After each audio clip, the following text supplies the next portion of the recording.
So this week we're going to be trying Lambic beers, a big favourite of mine, but not for everyone. Most of these beers are going to be quite sour with the exception of maybe one. So our first beer this week is Lindemans Creek from Lindemans Brewing in Belgium. An amazing beer and recognised throughout the world, probably the #1 selling beer throughout the world, the #1 selling Lambic beer. Definitely put it on a huge scale. Straight away I can get loads and loads of cherries off this. But I do know it's cherry syrup, and I know that just off the nose. It has that synthetic Dr. Peppery, if you like, smell off it. With that being said, it does smell delicious.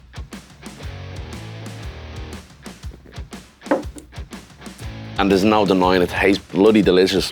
Like I said, for anybody looking to try this style of beer and don't want their head blown off, this is the one for you. There's a reason they're the #1 seller in the world, you know, so yeah, I gotta take another sip of that. That's delicious. So next up this week we have Crimson Creek Framboise from Land and Labour in Galway. I always love to see Irish breweries challenging themselves, and no bigger challenge than a Lambic beer. So we're looking at 80% cherries, 20% raspberries. Cherries can be quite intimidating, quite overpowering at times, so it's lovely to have that 20% of raspberries in to give it that sugary edge, make it that extra bit palatable. So the colour much darker than the last one, different kind of clarity. Just know the authenticity by looking at this beer and smelling this beer. It just smells completely different to the last one. Doesn't have that Dr. Peppery, sugary smell to it.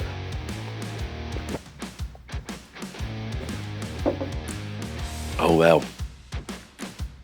It's hard to think that this is made in Ireland.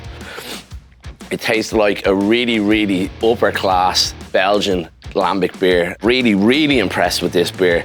Impressed with the carbonation, the body, the texture, everything. And again, I'm blown away that this is an Irish beer.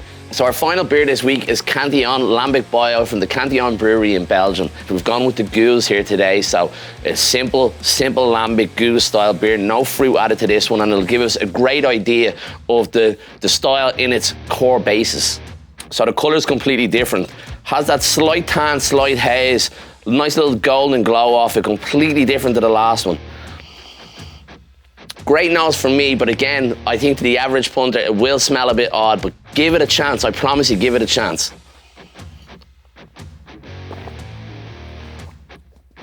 Oh my God.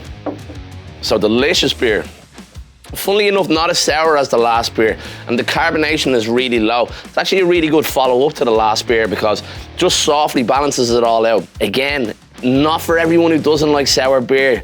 Maybe come in at the first beer if you want to try the style out and work your way up to this beer, but anybody who's into their sour beers, this is a classic, so try it out for sure. Tough week for me. I love this style of beer, and I'm torn between an entry-level beer that's perfect for everyone watching, a classic throughout the whole of the world with Cantillon Lambic Bio, but I gotta go with what I'm just being blown away with, which is the Crimson Creek Framboise from Land and Labour. An amazing beer, and not only that, an amazing beer to see be made in Ireland. I'm just blown away by the guys. I'm really proud to have this on the Irish market and made on our own soil here. So yeah, hats off to you guys making it. Hope everybody gets out to try it and have a great weekend, guys. Like always, Sláinte.